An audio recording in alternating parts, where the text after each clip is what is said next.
So we're going to move on to the next colour now, which is the yellow, and the yellow is Avalon Sunset. So that just needs to go onto certain areas. Let's find them. Need to paint it onto the shoulder pad, the back of the hand, the shield. One of the knee pads needs to be in yellow, and I think that's it. Oh, the edge of the banner. That's the other thing. Around the edge of the banner. So we're going to use the Avalon Sunset as a base coat. Okay. So again, it's a light colour. We're going to water it down just a little bit with some lime medium again.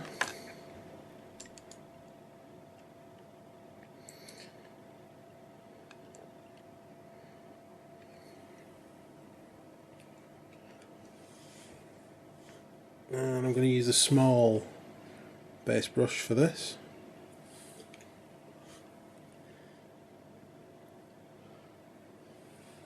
So it needs to be the front segment. The front's the same part where these lines are. The back's the bit with the little circle on. So the front segment needs to be in yellow. So we'll just cover the yellow. And I'd make sure you get a nice smooth base coat. So even doing a couple of layers of this, especially when you paint it over black. And it doesn't matter if you go over the trim at this stage, because all will be painted at the end anyway.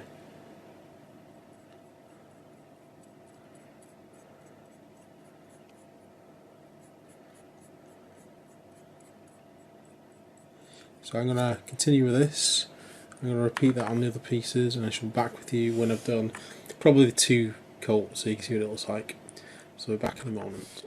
Okay, now the base coat of Avalon Sunset has been done. I took 2 thin coats and an overbrush just to get a nice smooth finish. We are going to ink the whole thing in Seraphim Sepia. So we're going to do the shield and everything on the back of the hand and the banner as well. That's all the edges of the banner. It's going to get done as well. So I will be putting Seraphim Sepia on neat as it is without any watering down, and then I'll be back with you once that's dried. Okay, so the ink has now dried, and I've also given it a quick dry brush back over with Avalon Sunset just to get rid of some of the darker areas of the ink. So next we're going to cover it in Lamentis Yellow glaze.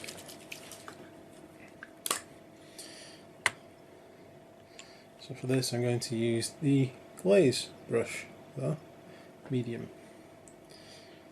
And this is just going over the yellow again just to make it stand out a bit more. And when you do the glaze, you don't want to use too much. It's not like the wash. You just want to push it into the places you want it to go. Like so, just up to the edges.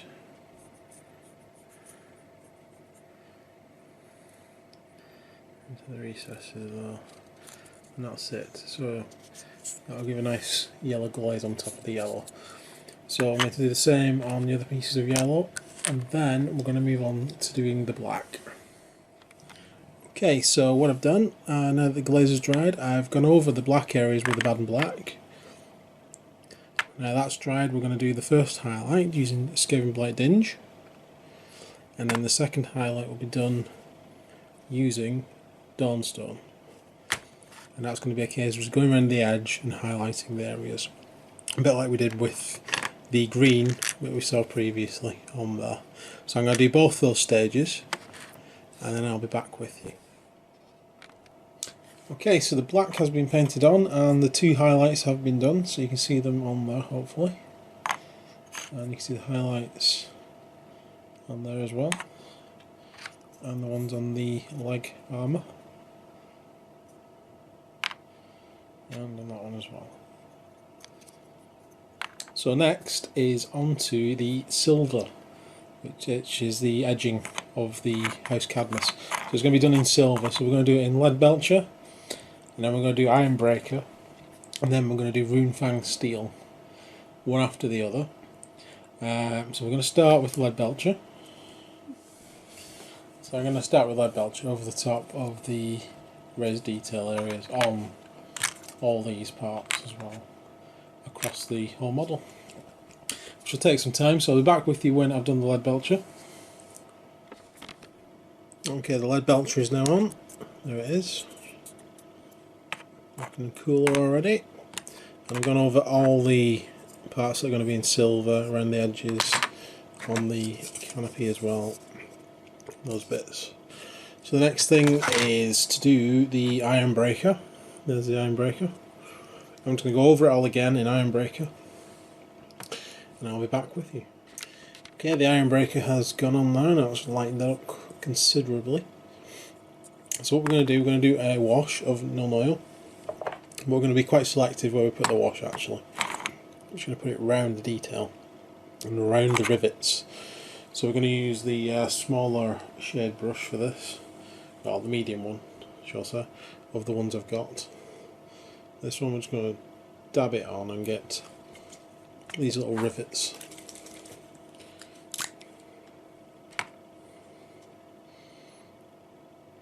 So literally all we want to do is, in this case, we just want to dab a bit near that rivet, like so. I'm going to get some in these little vents.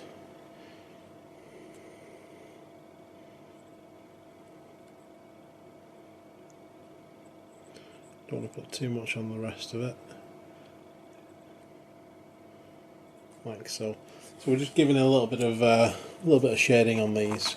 So I'm going to go around that, do that, and I should be back with you. Okay, I just also forgot to mention we're also going to be putting a little bit of non-oil along the edges where some of the paint's gone over. So we're just going to reintroduce that very thin line of non-oil around the silver, just there. Extremely thin. You don't want to throw this on like you might normally do with wash, or I normally do with wash anyway. We just want the smallest amount. Ideally you want to use a smaller shade brush than this, not very good English, than this.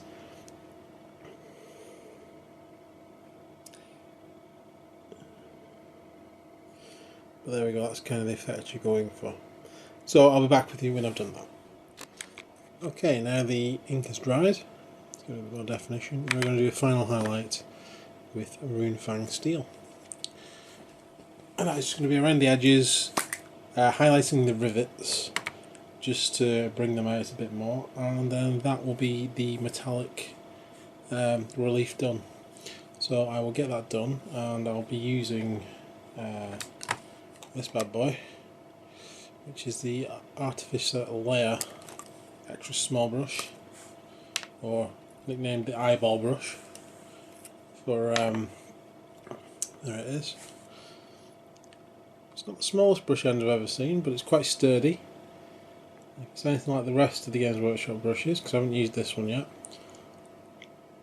it'll be very, very cool. So look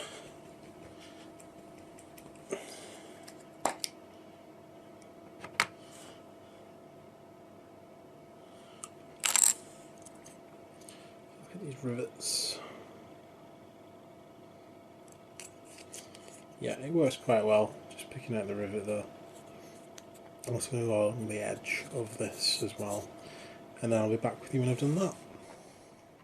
Okay, so now the primary colours of House Cadmus have been finished on the model. It's literally doing some of the detail on there now. So we need to do the banner there, or not banner, what is it, like a scroll. That needs to be done. So we're going to be doing the scroll, and the same on this little bit here. There we go.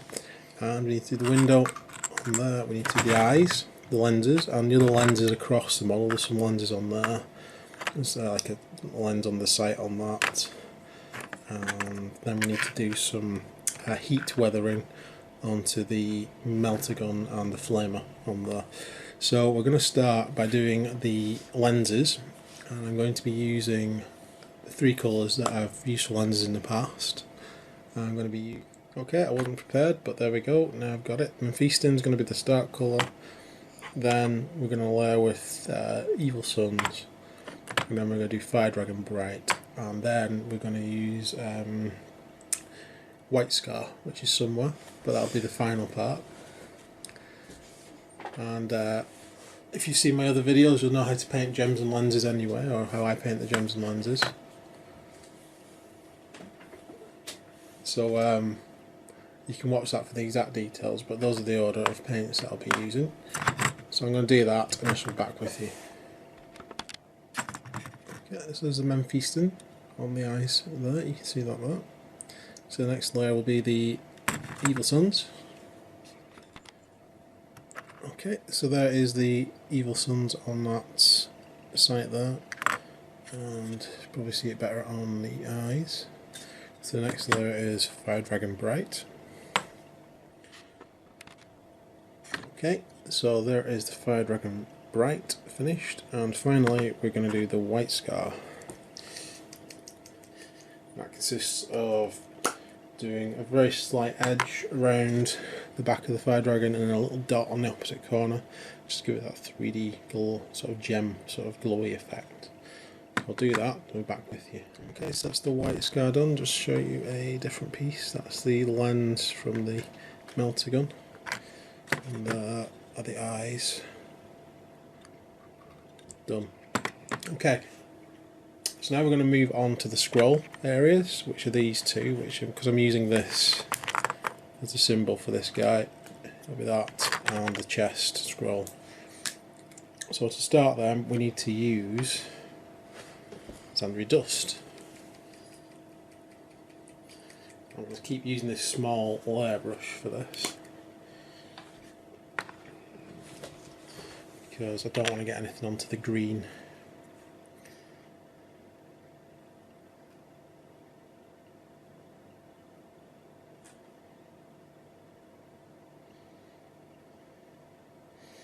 And literally we're just going over the whole thing like that to get this nice solid parchment colour, and then when I've done that I shall be back with you.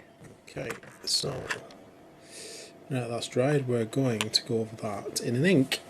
So we're going to use Seraphim Sepia, just as soon as I find it. If you want it to look more dirty, you can use Agrax Earthshade, but I just want it to look pretty clean, so we're going to use Seraphim Sepia. And I'm going to use the shade brush. I'm just going to go over that. It doesn't matter if some of it goes around the edges, it shouldn't matter too much, but don't slap it on. You do still want to control it a little bit. So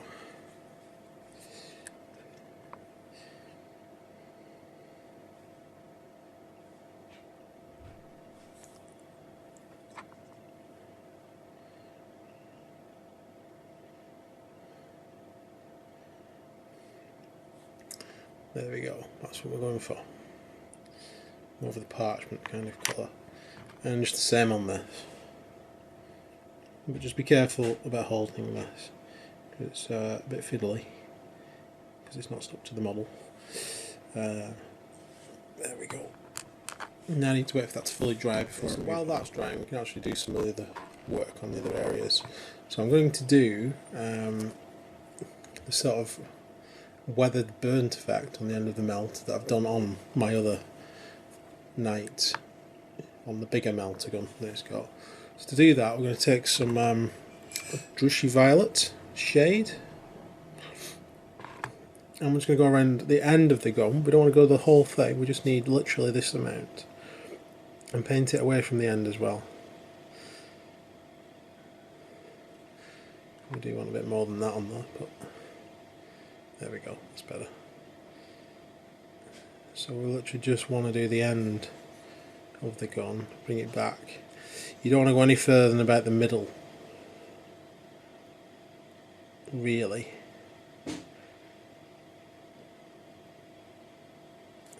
Okay. Right, so that gives you the kind of discoloration you'd expect from heat discharge, and we're going to do the same with the flamer on the end, but we're only going to do that a little bit there, just going a little bit back into those recesses behind it. We want to cover the front of that, like so. So they need to be left to dry fully, and I'll be back with you. Okay, so this is now dried. So we want to move on to the stabby bone, or shtabai bone, or shabati bone, however you say it. I can't pronounce these names. These mythical names that don't actually exist. Some of them are real, and just I can't pronounce them anyway. So we're going to use a medium layer brush for this. I just want to go over these areas. Like so. So I'll water this down a little bit. And I'm just going to go over the area just to bring some of that colour back up.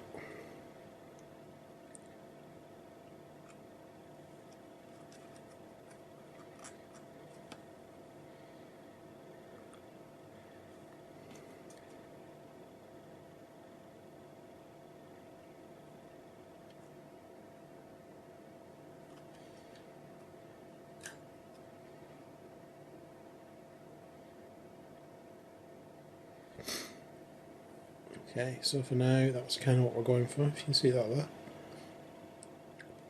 And leave plenty of the wash around these filigree areas. Whatever. Is it like filigree? What word I'm looking for there? Verdigris? No, that's scrolls. Oh, yeah.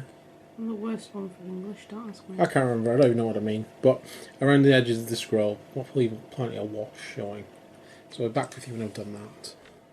Okay, so there is the Ashtabi, whatever bone on that. Finally we're going with Screaming Skull, which I can pronounce, kind of. I'm just going to go around the edge with Screaming Skull. So I just threw an old pot of that out, it was disgusting, but there we go, a nice new pot of Screaming Skull. And we're just going to use a small airbrush for the edging.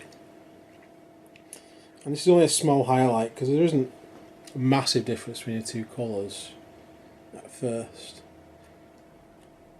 If you want a bigger difference, you could use Pallid Witch Flesh. But I quite like the subtle difference of these two. So, small airbrush. And we want a small amount of paint, even less than that. I'll just paint it onto myself to get rid of some.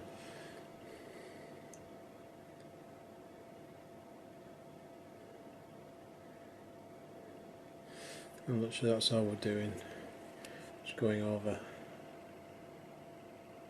the outsidemost parts of this, like that, now along the edges of this, same on the other side, and that'll be done, then the same on the small bit, and that's done. Okay, so that, hopefully you can see that on there, is the scroll finished, so that's all now ready to have the Host Cadmus transfer emblazoned upon that. So we'll move on and finish these bits off here. So to finish off the soot sort of, or the weathering effect, basically we're just going to take some Nuln Oil and we're just going to do the same as we did before with the Drushy Violet, but we're not going as far, we literally just want to do the end of this and darken it down. Sometimes I do 2 coats of this to make it look really grimy, but I think one will suffice on this.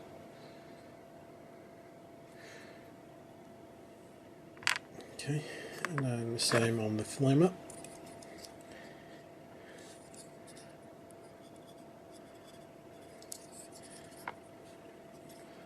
I'm just going to do that bit there, like so. They need to dry fully. So while they're drying, we're going to start on the window section there. Okay, so the first colour we're going to use is Cantor Blue. I'm going to use a small base coat brush. And I'm just going to fill that whole window in.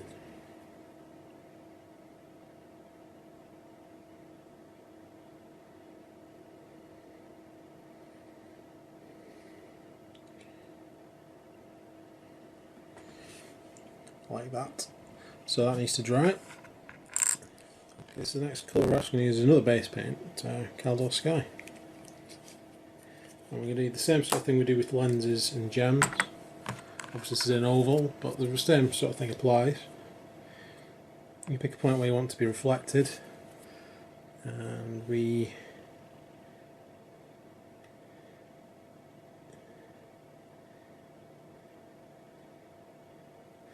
paint a little bit like that. So it's a bit like an Eldar gem, really. So the colour after that we're going to use, if that dries quickly,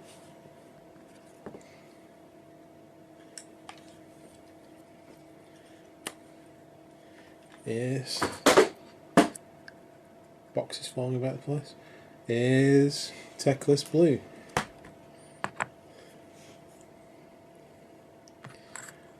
And again we're just going to follow that oval at the top.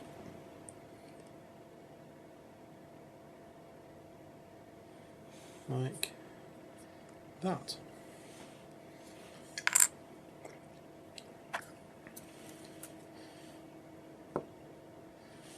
Finally, once that's dried, we're going to use some white scar.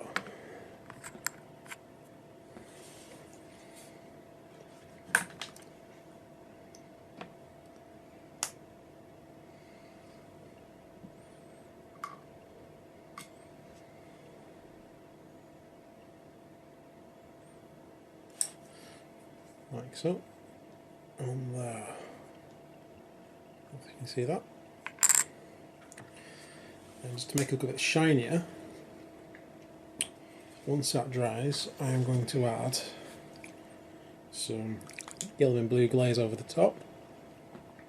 So I need to wait for that to dry fully before I do that, and then I'll be back finished window after I've put that in focus. Maybe. There we go. If you want to make it look glossy, you can put some gloss varnish on that as well.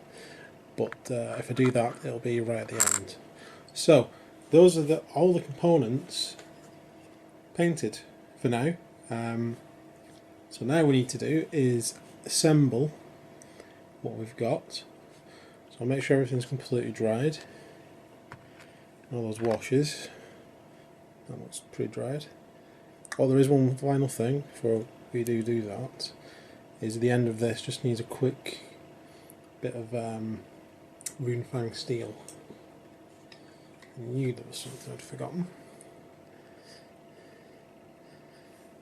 And we just want to just literally like that at the top, and that, just right on the edge of that, no more than that. Same with the flamer, like so. So now I'm going to put everything together, so this will be the final assembly.